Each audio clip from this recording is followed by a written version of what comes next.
بسم الله الرحمن الرحيم الحمد لله رب العالمين والصلاة والسلام على سيد الأنبياء والمرسلين وعلى آله وصحبه والتابعين لهم بإحسان إلى يوم الدين. أما بعد, welcome back to our lessons on كتاب تكوين ملكة التفسير خطوات عملية لتكوين ذهنية المفسر by Sheikh الشريف حاتم بن عارف العوني حفظه الله تعالى. In our previous sessions, we had been discussing the notion of tajdid and tafsir and the dichotomy that exists between tajdid and the authority of the Salaf, and obviously the authority of the Salaf in terms of their tafsir of the Quran. And doing tajdid and tafsir, does this necessitate, it raises a question, does this necessitate that the Salaf were unaware of the meaning of the Quran? And even more dangerously, does it necessitate that Prophet ﷺ failed to convey the Quran and the meanings of the Quran to the first generations of Muslims? And so in dealing with this question, Shaykh Hatim states that firstly, it should be understood that not everything that the Salaf understood from the Quran, not everything that they had to say about the Quran has been related to us, has been reported, has been recorded. And he mentioned a number of evidences for this that prove this point, even though it's a point that really does not need proving. For example, there are places in the Quran, verses, passages, parts of verses, for which aslan there's not any reported explanation from any of the Salaf. And the reason for that would be is that that the basis of tafsir is the Arabic language. And so what is clear in the Arabic language does not need clarification unless someone is lacking in knowledge of the Arabic language. And so Shaykh Hatim mentioned a number of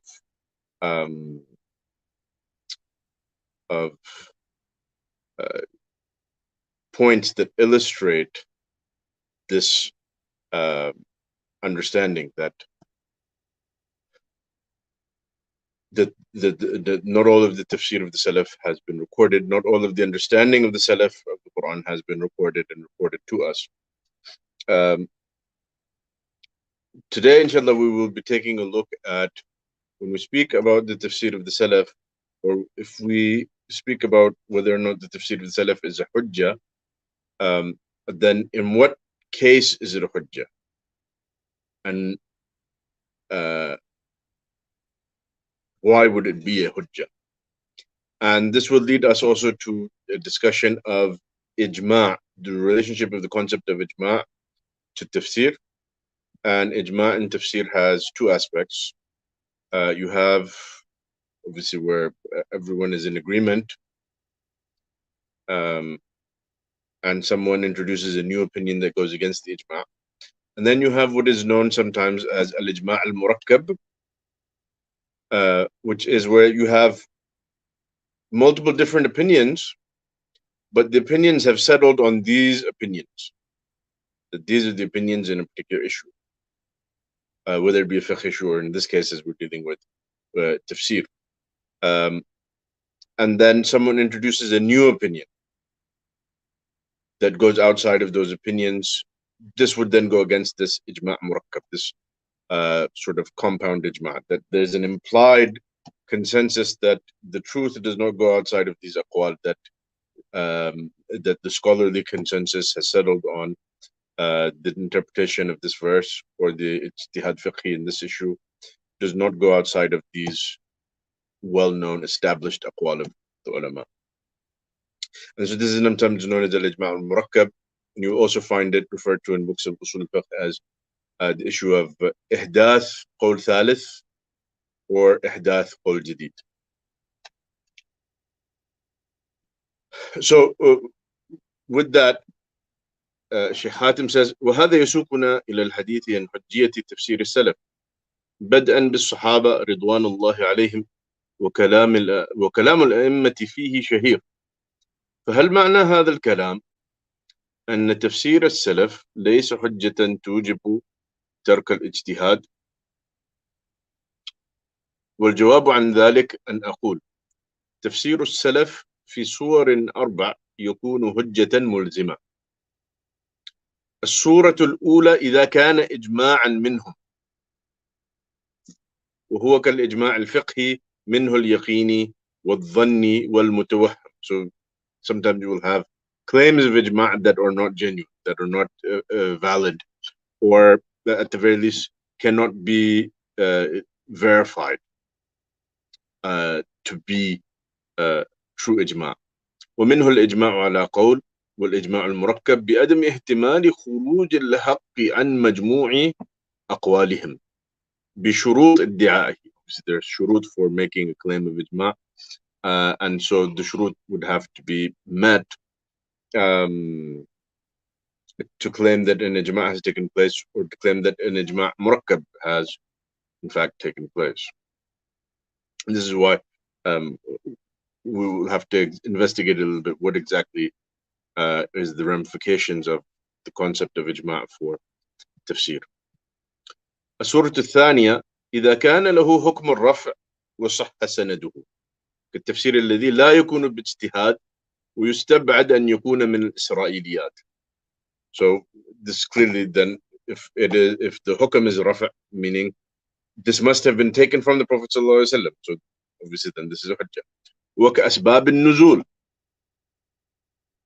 والقراءات لتنحسر القراءات المروية عنهم بين قراءة مقروء بها إذا اجتمعت فيها شروط القراءة، أو قراءة شاذة تفيد في التفسير وفي معرفة كيف فهم الآية قارئها من السلف، كقراءة من قرأ منهم وجعلوا لله شركاء الجن وخلقهم وخرقوا له بنين وبنات بغير علم سبحانه وتعالى عما يصفون، فقرأها وخلقهم بسكون اللام.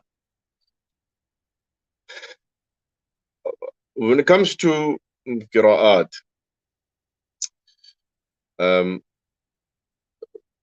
really, the qira'at, the history of the qira'at and understanding the history of the qira'at is a complicated question, and it's really beyond the scope of or purpose of this lecture. So I'm basically going to pass over this without too much discussion. What is a qira'at that is maqbula? What is the shurut? What is a qira'ah that is shadda? What does it mean for a qira'ah to be shadda? Where did this mustalah come from? How did we come to have al-qira'at al-sab'? How did we come to have al-qira'at al-ashr being sort of the recognized authoritative qira'at? What exactly is the relationship between these qira'at and al-ahruf al-sab'a, which were given to the Prophet ﷺ, and the Mus'haf of Uthman? All of this is a very complicated discussion. But suffice it to say that the asal for qira'at, for Quran, is that it is to be taken from the Prophet ﷺ.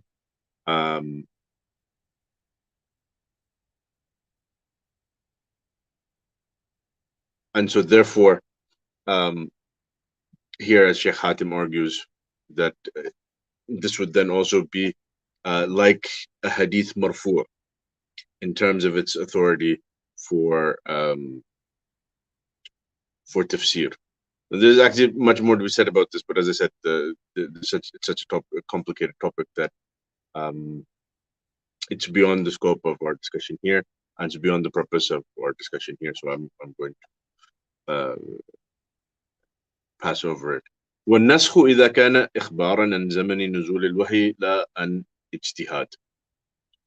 Because naskh, if someone is reporting the naskh, Sahabi is reporting the naskh directly, that this is what he witnessed, that this hukum came down and then it was abrogated by this hukum, then there's no scope for ijtihad.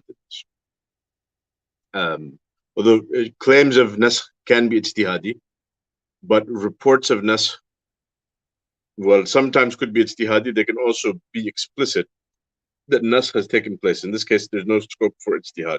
Even though in some cases you might have one verse and another verse that abrogates it, you could say, well, we could understand these two together and say that this is actually takhsis, and that maybe that the original hukam is not cancelled, and because there's not a contradiction between these two verses.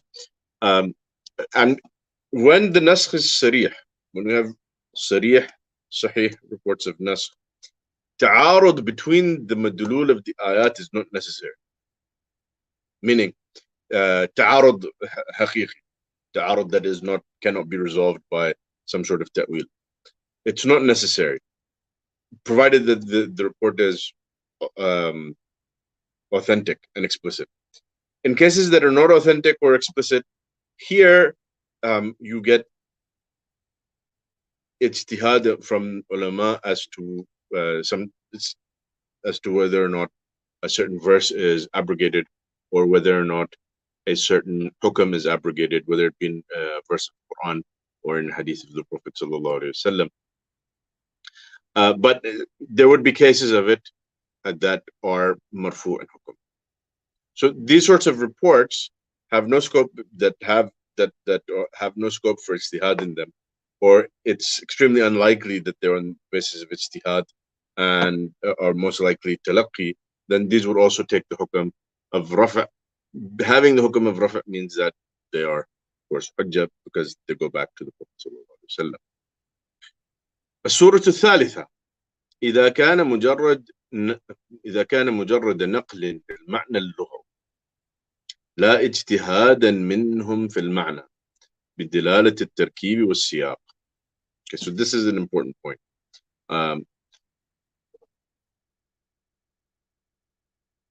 The Sahaba in particular, and this also to a certain extent would extend to the Tabi'in and the Tabi'in, but it's particularly important for the Sahaba.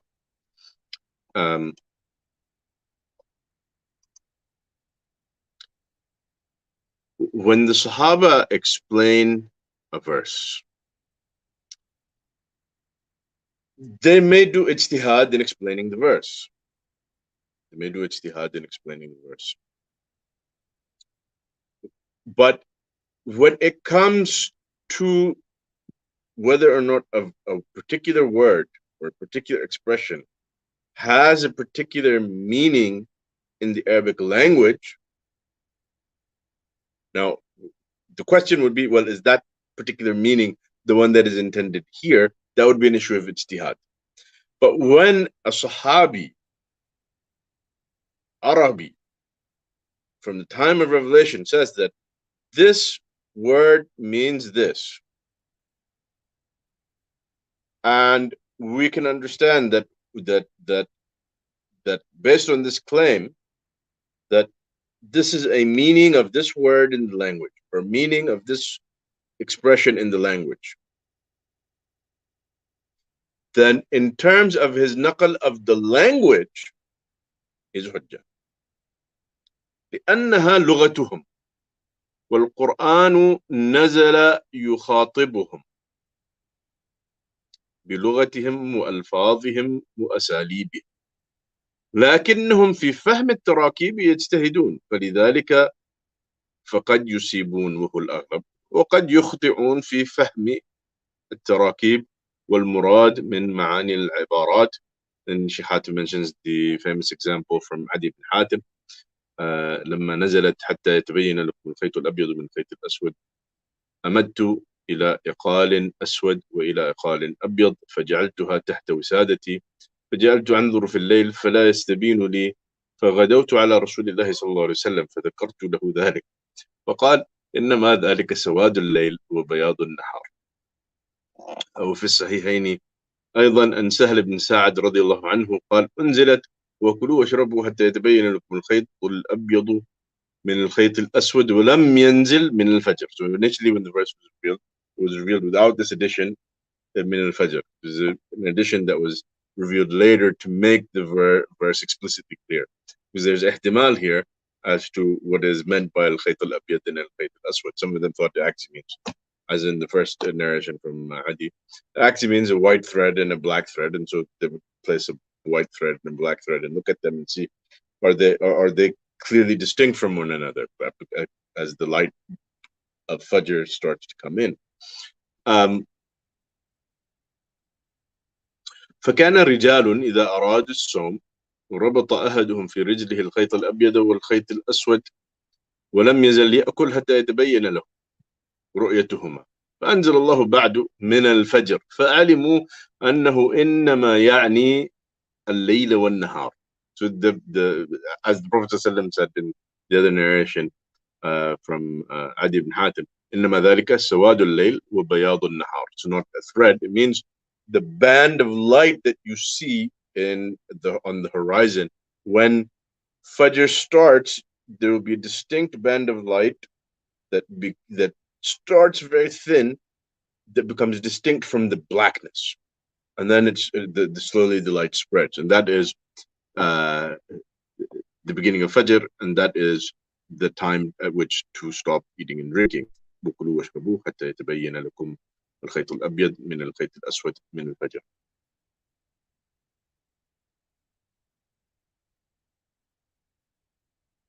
وكنموذج لتخطيء بعض الأئمة الذين يعظمون السلف للصحابة في بعض المعاني يمكن مناقشة نص ابن القيم التالي. يقول ابن القيم منتقدا تفسير ابن عباس رضي الله عنهما وتفسير غيره من علماء التابعين في تفسيرهم للساق بالشدة والكرب بقوله وحمل الآية على الشدة لا يصح بوجه، فإن لغة القوم في مثل ذلك أن يقال كشفت الشدة عن القوم لا كشف عنها، كما قال تعالى فلما كشفنا عنهم العذاب إذا هم ينكثون، وقال ولو رحمناهم وكشفنا ما بهم من ضر.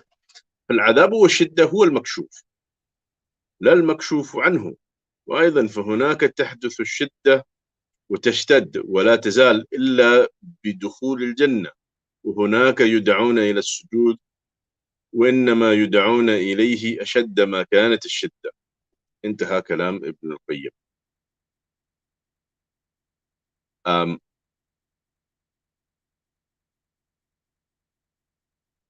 So Ibn al-Qayyim says that this interpretation, حمل الآية على الشدة, meaning يوم يكشف عن ساق,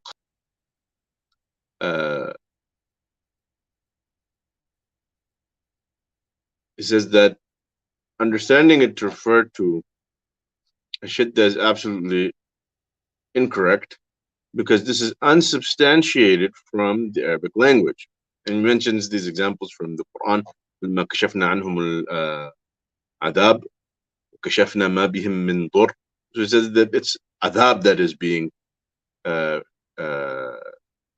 removed. It is dur that is being removed. It is shidda that is being removed. But as for kashf and al-kashf and saq, this expression is unsubstantiated to be used for this meaning. وأيضا فهناك تحدث الشدة وتشتد. ومع أن هذا التخطيط, so Ibn al-Qayyim is saying that this interpretation is wrong. مع أن هذا التخطيط اللغوي سبق إليه الشيخ الإسلام ابن تيمية كما في تلخيص كتاب الاستغاثة كما فيه. إلا أن شيخ الإسلام كان يظن أن النقل لا يثبت عن ابن عباس رضي الله عنهم، وهو وإن كان مخطئا في هذا الظن فهو ثابت عن ابن عباس، وإن كان مخطئا لكونه ثابتا عن قوم من جلة التابعين ومن يحتج بلغتهم منهم كمجاهد والحسن البصري وسعيد بن جبير وقتادة وإبراهيم النخعي. وسوغ هذا التفسير كثير من أهل السنة ورووه كالإمام أحمد، إلا أن هذا كله في الخطأ دون تخطيء الصحابي بتفسير لغوي يعتمد على نقل اللغة والدراية بها. So in other words, the fact that we have all of these shawahid for it um, indicates that it has a basis in the Lugha, that all of these ulama are saying this. But at the very least, it can be said that Ibn Taymiyyah, his mistake here is not as great as the mistake of Ibn al-Qayyim, because he was under the assumption that this is inauthentic from Ibn Abbas.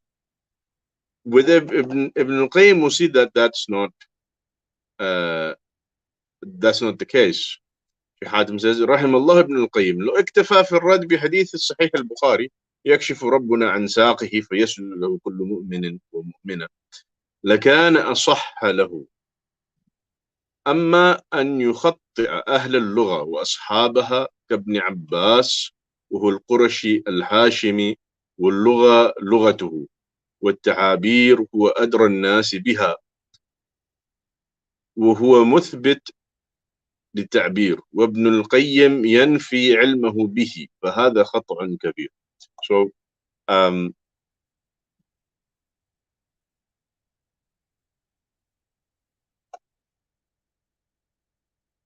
al-Qayyim was arguing that Ibn Abbas's tafsir is unfounded in the language, and this is deeply problematic, as Ibn Abbas is Qurashi Hashimi, is mu'asir to the revelation of the Quran, and a native speaker of the Arabic language, knowledgeable of the Arabic language, and of course of the dialect of Quraysh, which is primarily the dialect in which the Quran was revealed. So to say that he was wrong in his interpretation is deeply problematic. والأعجب فهمه الخاطئ لكلام ابن عباس. فابن عباس يفسر الكشف من الساق بالشدة والكرب وابن القيم يفهمه بأنه انكشاف للشدة وزوال الكرب. So أصلا Ibn al-Qayyim actually misunderstood what Ibn Abbas is saying. Ibn Abbas is saying al-kashf and isaq means that it would be a time of shidda and karb, of severe hardship and distress. And Ibn al-Qayyim is understanding it as the end of the hardship and distress. ومن كلام العرب وفاقا لكلام ترجمان القرآن مع أن ترجمان القرآن رضي الله عنه مع أن كلام مثل ابن عباس وأين مثل لا يحتاج إلى شاهد ما قاله قيس بن زهير.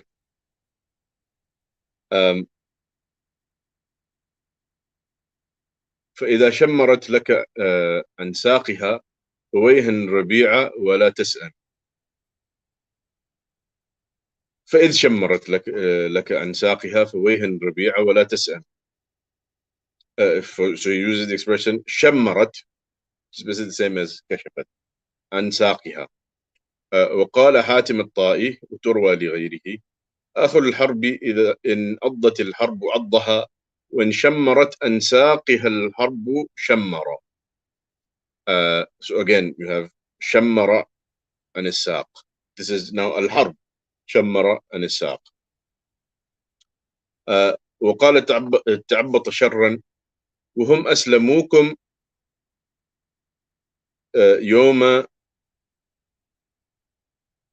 يوم نعف مرامري. I think it's نعف مرامري, I'm not sure the pronunciation. نعف مرامري, and I think that's the name of that is the name of the battle and possibly the name of the place where the battle took place.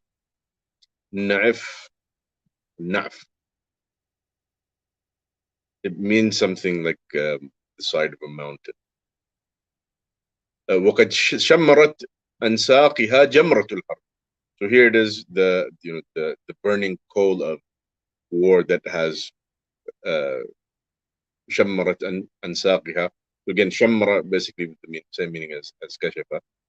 وهذا so in all of these abiyat you find examples of the Arabs using this sort of expression. So it's not unusual. It's not unsubstantiated from the Arabic language, as Ibn al-Qayyim tried to argue. وهذا الفهم هو الذي عليه أئمة اللغة المعروفون بمنهجهم السني كابن قتيبة والزجاج والأزهري وغيرهم من متقدمي اللغويين ومتأخرين. وأخيرا أستغرب من سكوت مقلدي ابن القيم من أدعياء ترك التقليد عن هذا الخطأ الظاهر، بل تأييدهم له في عدد من التعاليق. هذا لا يحتاج إلى تعليق. المقصود من هذا النقل ضرب نموذج لمقالات قرأت ومرت بلا نقاش، وهي أحوج ما تكون للنظر والتثبت، وسوف أمرره به إلى نقاش. السورة الرابعة منهجهم حجة متيقنة. So, the fourth way in which the tafsir of the Salaf is hujjah is when it comes to the methodology of tafsir. The overall methodology of doing tafsir, how is tafsir to be done? This is also now a hujjah. And anything that goes against that, not anything that is new and simply hasn't been said, but anything that goes against the methodology that they used in tafsir will then be erroneous and rejected. Anything that goes against their methodology that is a point on matters that are points of methodological points of consensus amongst them will be rejected.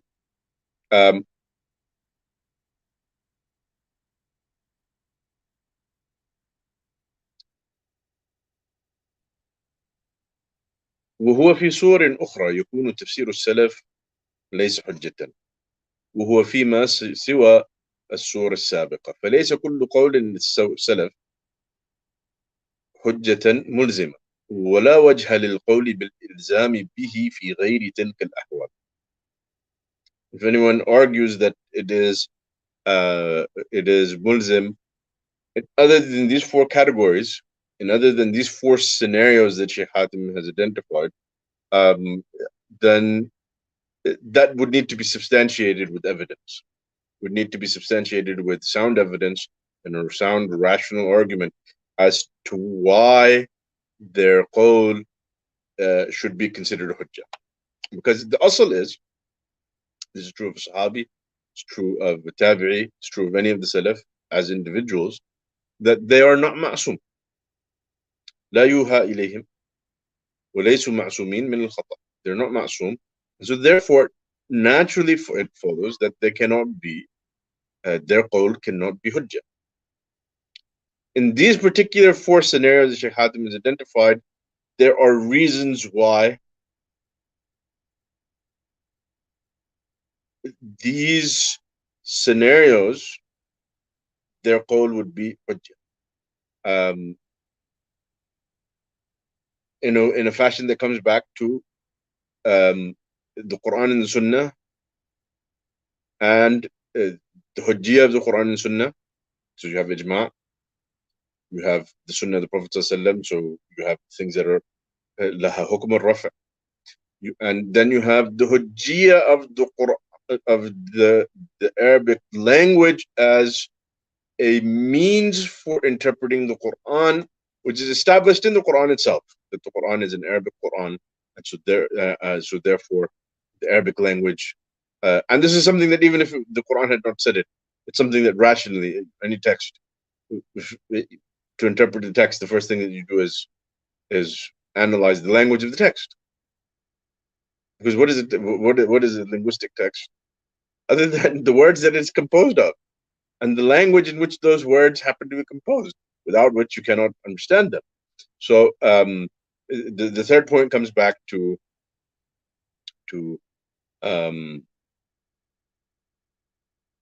the Arabic language and the authority of the Arabic language for interpretation of the Quran as a guide and as a means for interpretation of the Quran. And the fourth one comes down to it comes back to ijma, because these are methodological points on which there is ijma, and of course ijma is hujjah. And also it comes back down to sound reason, because if you look at points that are methodological points, you find that there's sound reasoning underlying them, that dictates their hujjiyah.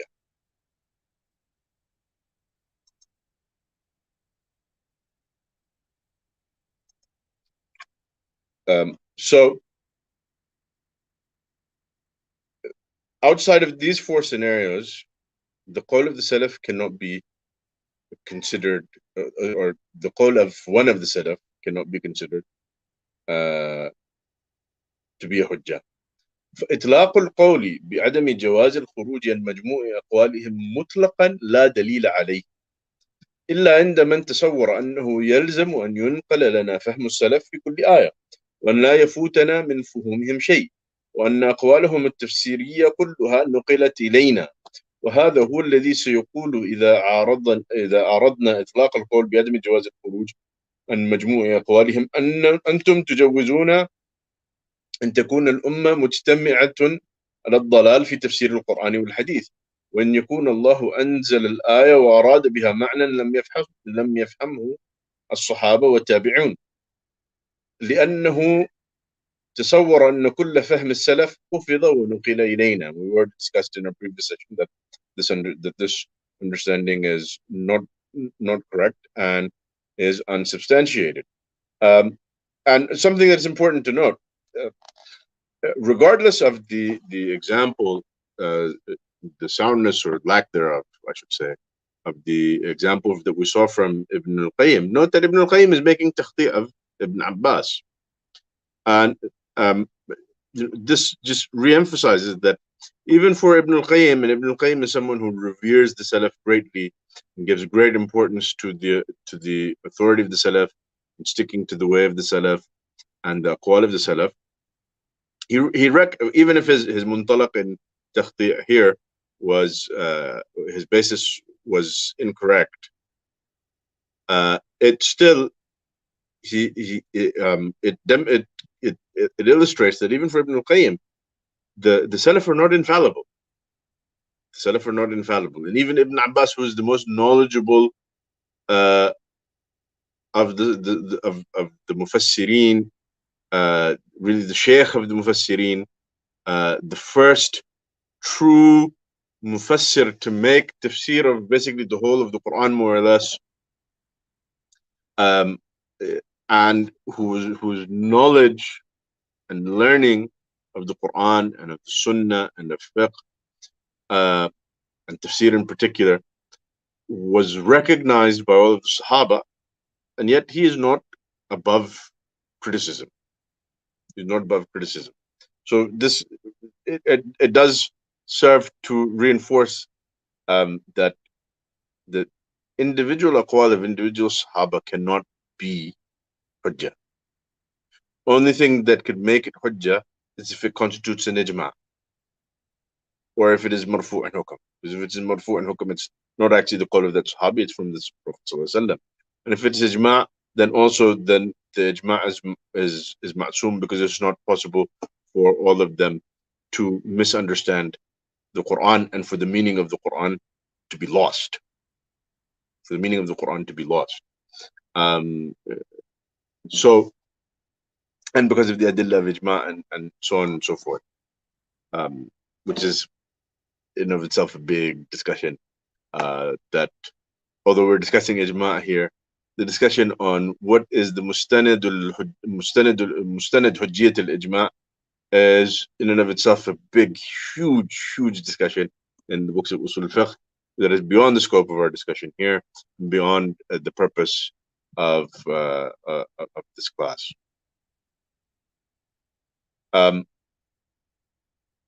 So if individual companions and individual tabi'een are not infallible, and infallibility, isma, lies only in their ijma', and we cannot claim in each and every verse that we know for certain that any understanding that any of the Salaf had concerning this verse has been related to us, then it follows that that staying within the reported aqwal of the Salaf is not binding. And so the claim that is made by some, or implied by, or understood by some, that going outside of the aqwal of the Salaf is not allowed at all, al-khuruj an majmu'i aqwalihim is not allowed at all, is then therefore unsound and baseless. وهذا زعم لا يدل عليه دليل كما سبق لا من الكتاب والسنة ولا من العقل ولا من الواقع الموجود. يبقى بعد ذلك التنبيه على معنى قول من قال إنه لا يجوز الخروج عن مجموع أقوال السلف. فقد قال now we're going to look at statements of a'imma dealing with ijma, or dealing with the idea of al-ijma al-murakkab, or ihdath قول ثالث. قال الإمام أبو الحسن الأشعري رحمه الله تعالى: وأجمعوا على أنه لا يجوز لأحد أن يخرج عن أقاويل السلف فيما أجمعوا عليه، وأما ما اختلفوا فيه وفي تأويله لأن الحق لا يجوز أن يخرج عن أقاويله. So note here particularly mentions we cannot go outside of their ikhtilaf. We cannot go outside of what they have differed over. Sorry. It's not permissible for anyone to go outside the sayings of the Salaf, the opinions of the Salaf, in those matters in which they agreed, and also in those of going outside of what they disagreed over. So going outside of their opinions in matters of disagreement, either over the issue, over an issue, meaning like a fiqh issue or what have you, or an interpretation, أو في تأويله لأن الحق لا يجوز أن يخرج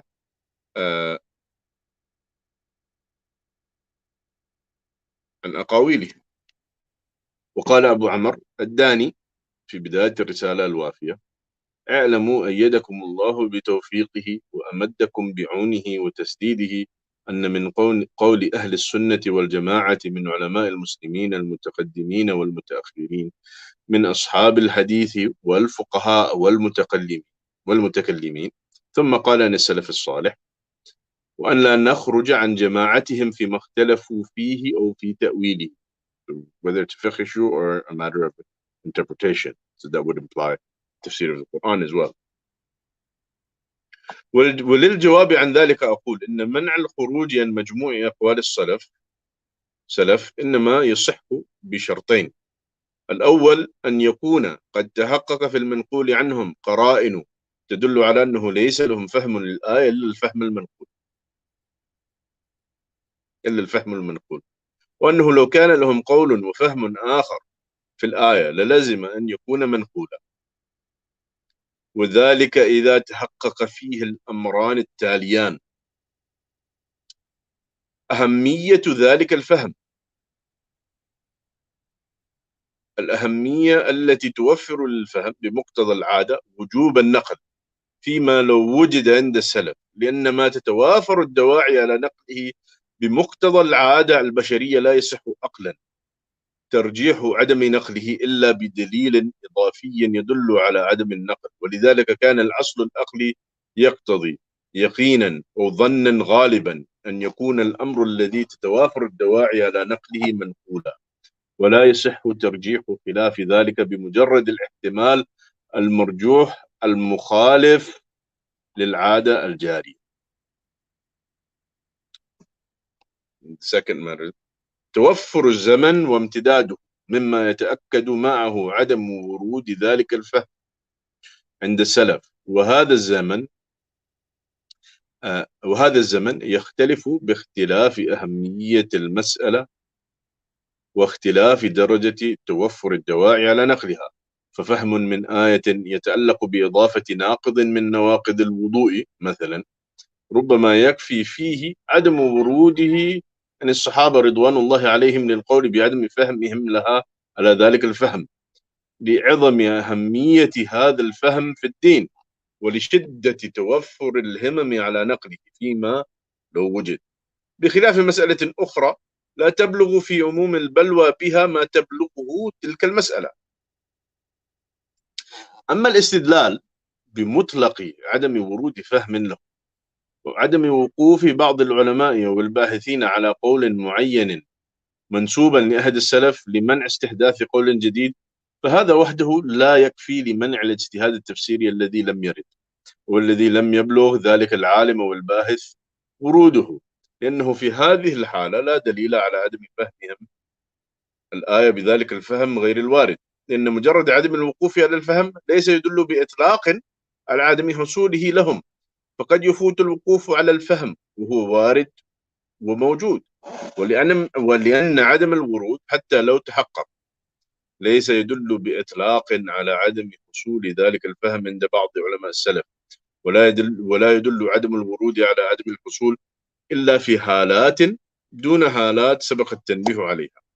So this part is a little bit complicated and maybe may get a little bit tricky. But basically, how important a particular point is will determine how compelling it is to people that they report it, that they mention it, that they discuss it. So something that is extremely, extremely important, we're extremely likely to draw everyone's attention for one reason or another. Customarily, بمقتضى العادة البشرية, customarily it is to be expected that they will discuss it and mention it. It's not conceivable that it would go unmentioned. And depending on the nature of the issue and the particular issue that we are dealing with, we may be able to say sometimes with yaqeen that the aqwal that have been reported to us from the Salaf on this issue are the only aqwal.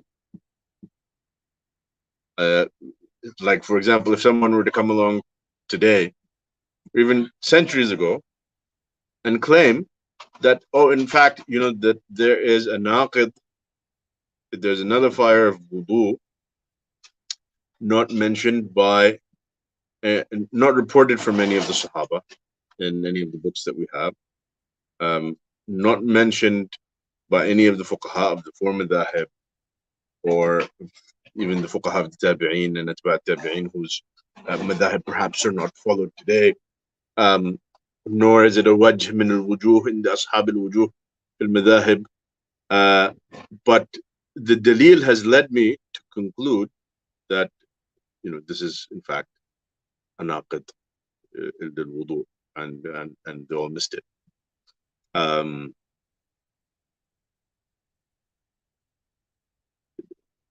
Trying to think of an example.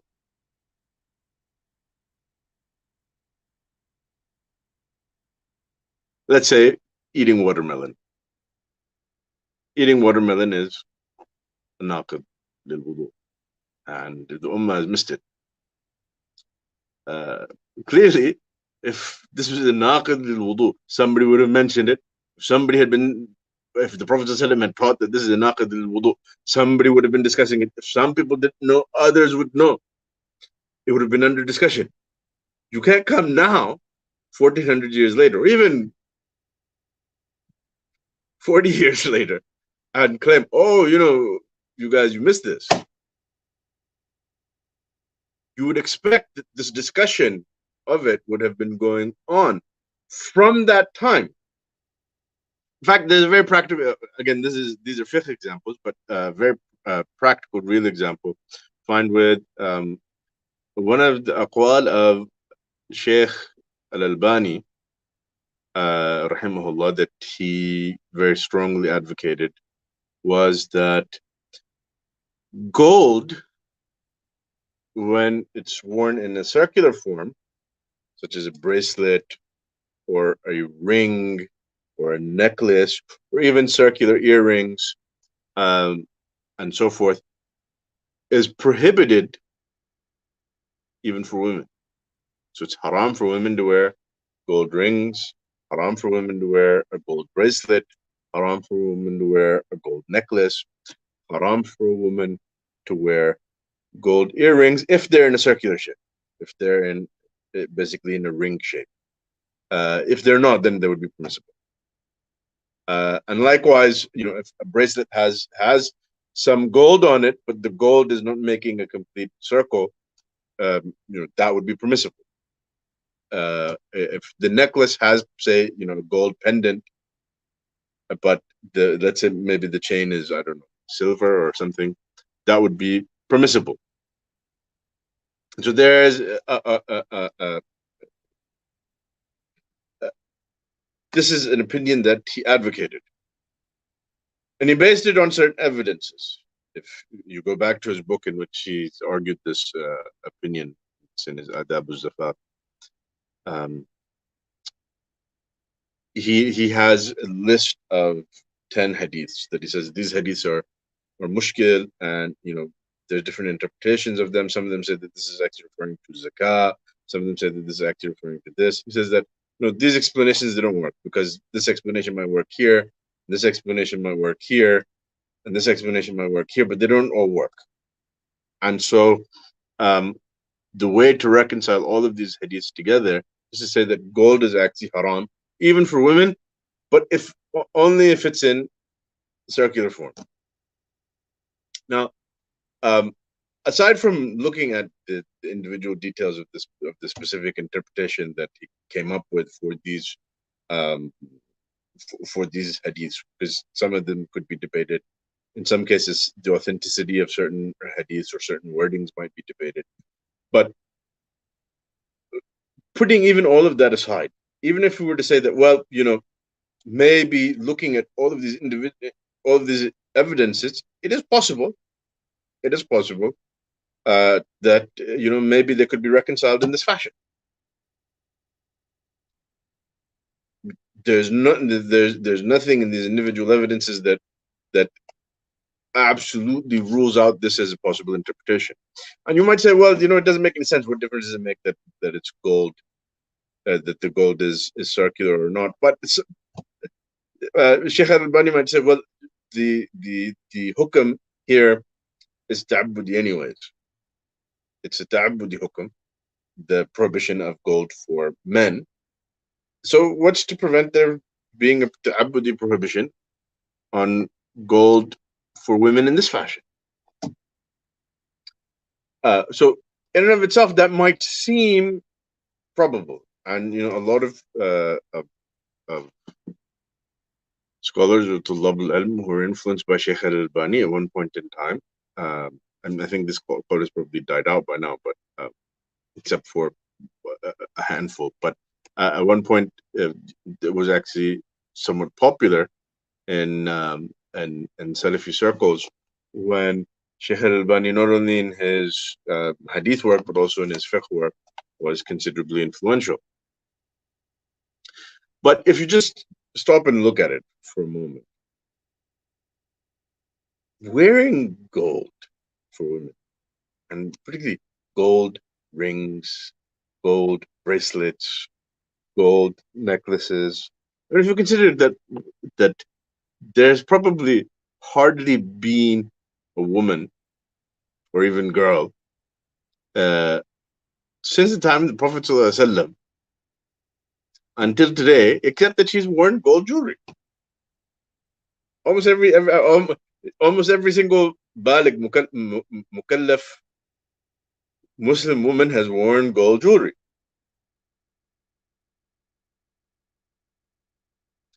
And almost all of it is circular. Gold rings. Oh, everyone wears gold rings. All women have gold rings. Gold bracelets. Again, circular form, not with a little gold pendant here, and the rest of it is silver or platinum, or I don't know what. Gold necklaces. and even circular earrings, ring-shaped circular earrings made of gold. All of these things you will find them. And they are so common, so universal that it is that's inconceivable that the Prophet ﷺ prohibited this, and the whole ummah has been doing it. Nobody stopped and kicked up a fuss about it and said, "Hold on a second, this is haram. What are you ladies doing?" Until 1400 years later, it's just inconceivable. Inconceivable. I mean, forget about 1400 years later. I mean, if it happened 14 years later, if somebody had objected 14 years after the death of the Prophet ﷺ to women wearing gold, gold jewelry and bracelets. I mean, he wouldn't be able to get anyone to follow him, except maybe his wife, and even that is doubtful. That even his wife would listen to him. So it's something. Obviously, this is a bit of an extreme example, but it helps to illustrate the point that there are things that we can say with yaqeen that if there had been another, because and the reason I'm using this example is because it's a real example, and because someone might think, that seems far-fetched. Like, what is this? What do you mean that something that is so important that that if it had been the case that it would have actually been reported? No, there are such things. Some of them with yaqeen, and some of them we can say with ghalabat dhann. Some of them we can say with ghalabat dhann that if this opinion had existed, we would expect to find it actually being reported. So the mere fact that you think that this verse might mean this, or this hadith might mean this, or that this hukam might be, this qawl might be a valid ijtihad on this fiqhi issue, doesn't mean that we're going to take what you have to say seriously until you can make a compelling case that there was not, in fact, an ijma. Till you can make a compelling case that there was not, in fact, an ijma.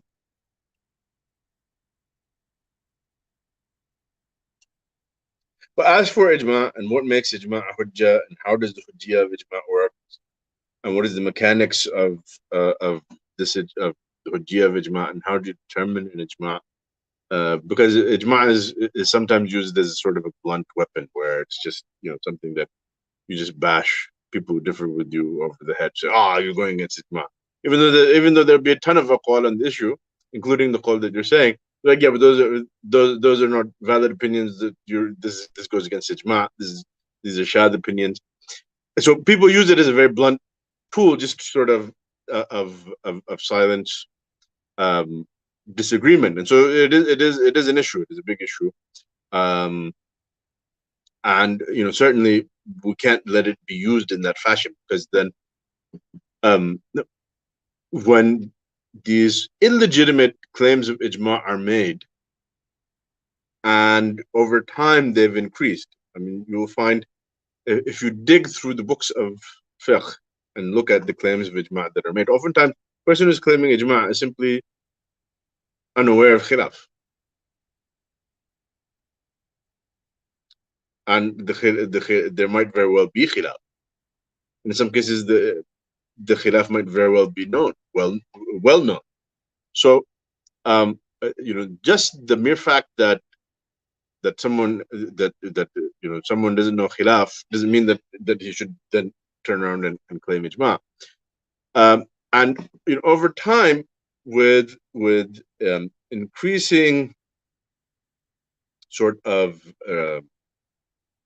negligence or recklessness in making unsubstantiated or unsubstantiable claims of ijma,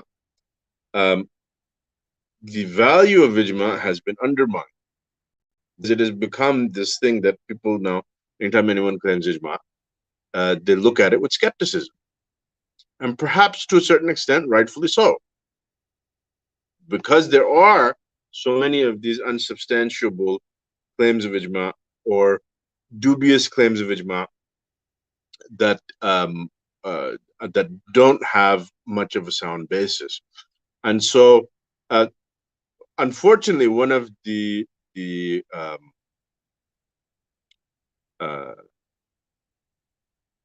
one of the unintended consequences of that in our time is that the authority of ijma in many people's minds has been undermined because they've now, because of the skepticism, which has this some justification, the skepticism about the reliability of claims of ijma. The end result is that leads some to be skeptical of ijma in issues where there's real ijma. And so doing tahrir of the bab of ijma in usul al-fiqh now is more important than it has ever been. Basically,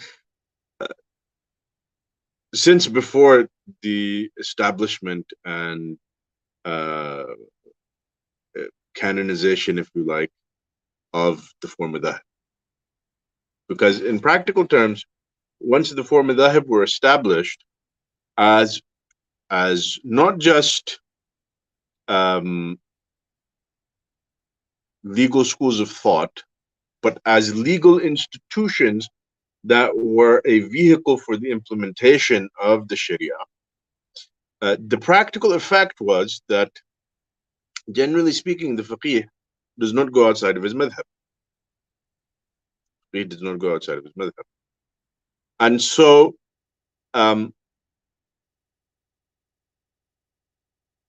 forget about going outside of ijma. Scholars generally then would not be advocating an opinion going outside of his madhab, or at least going outside of the four madhabs, or going outside of well-known aqwal in the four madhabs. Now, someone might say, well, then the solution then is to just stick to the four madhabs, and problem is solved. The problem is that the fashion in which the four madhabs functioned as institutions that were vehicles for the implementation of the Sharia in ijtihadi issues. Obviously, implementation of the Sharia in qat'i matters is not a function of the madhab. It's something that is universal to all Muslims, much less to all scholars. But in terms of in ijtihadi matters, the madhahib became that vehicle. The problem is that the system that existed, the system in which the madhahib functioned as a guild, they functioned also as a fundamental component of the judicial system. That has largely collapsed in the modern era, for better or for worse. And whatever the faults of that system may have been, it served a function for the time that it existed. And I do believe that there were faults in it, but it served its function. And if it ain't fixed, don't. If it ain't broke, don't fix it. But now it's not broken; it's collapsed. It's gone. I mean, obviously the madhahib still exist, and their literature still exists, and they're a very important source for us. But that system is no longer there, and the cat is out of the bag. And the issue is complicated, further complicated by the fact that for better or for worse, for various reasons, the modern world presents a host of new challenges that present a number of problems that, in one fashion or another, whatever methodology one ascribes to, they require some sort of ijtihad. And so that the genie is out of the bottle, cat is out of the bag, Pandora's box is open. Any other cliches that you can think of, apply them here.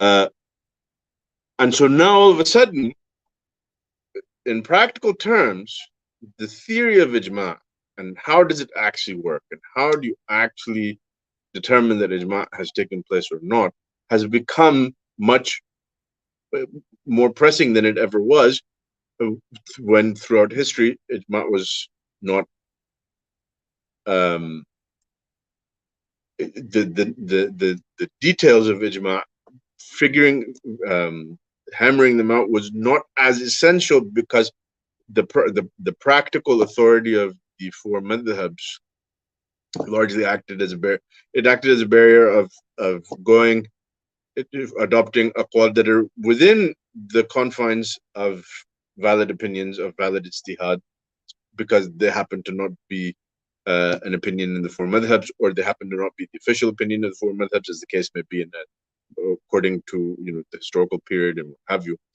Um, but without that there, now all of a sudden the question is, well, we have all these false claims of ijma. How do we determine what the real claim of ijma is? And so, it's a complicated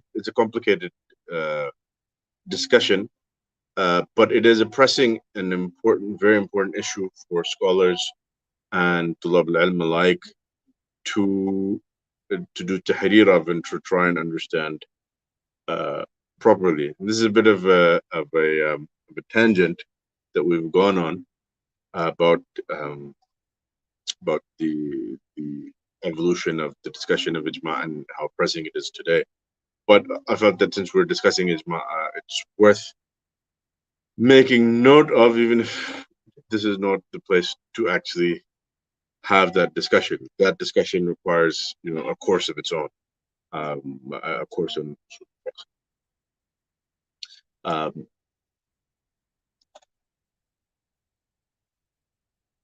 but in any case, with that note on ijma,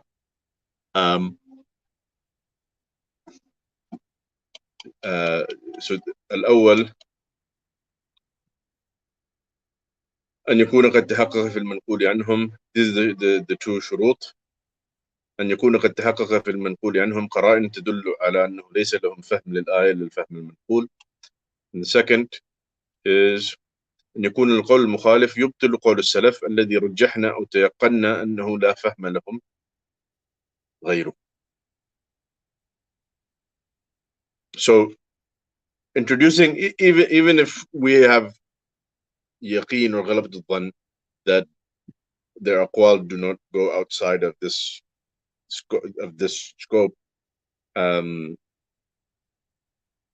new understanding can still be valid if it doesn't nullify their aqwal or their qawl, as the case may be, if they have one qawl.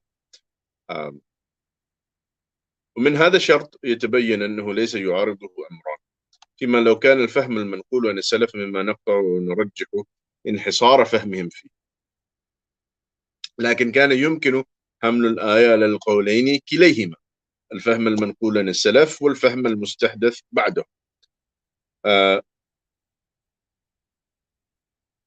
And the other one, فيما لو كان الفهم المنقول عن السلف ليس مما نقطع ونرجح انحصار فهمهم فيه لعدم قيام القرينات الدالة على أن ما وردنا عنهم هو مجموع فهمهم لا فهم لهم سواه، فعندها يمكن أن نبطل الفهم المنقول عنهم وأن نحكم بخطئه بشرط قوة الدليل ونصاعة البرهان، كما يمكن حمل الآية للمعنيين كليهما أيضا، وهو أولى إذا احتملته الآية ولا كان هناك ما يدل على خطأ التفسير المنقول.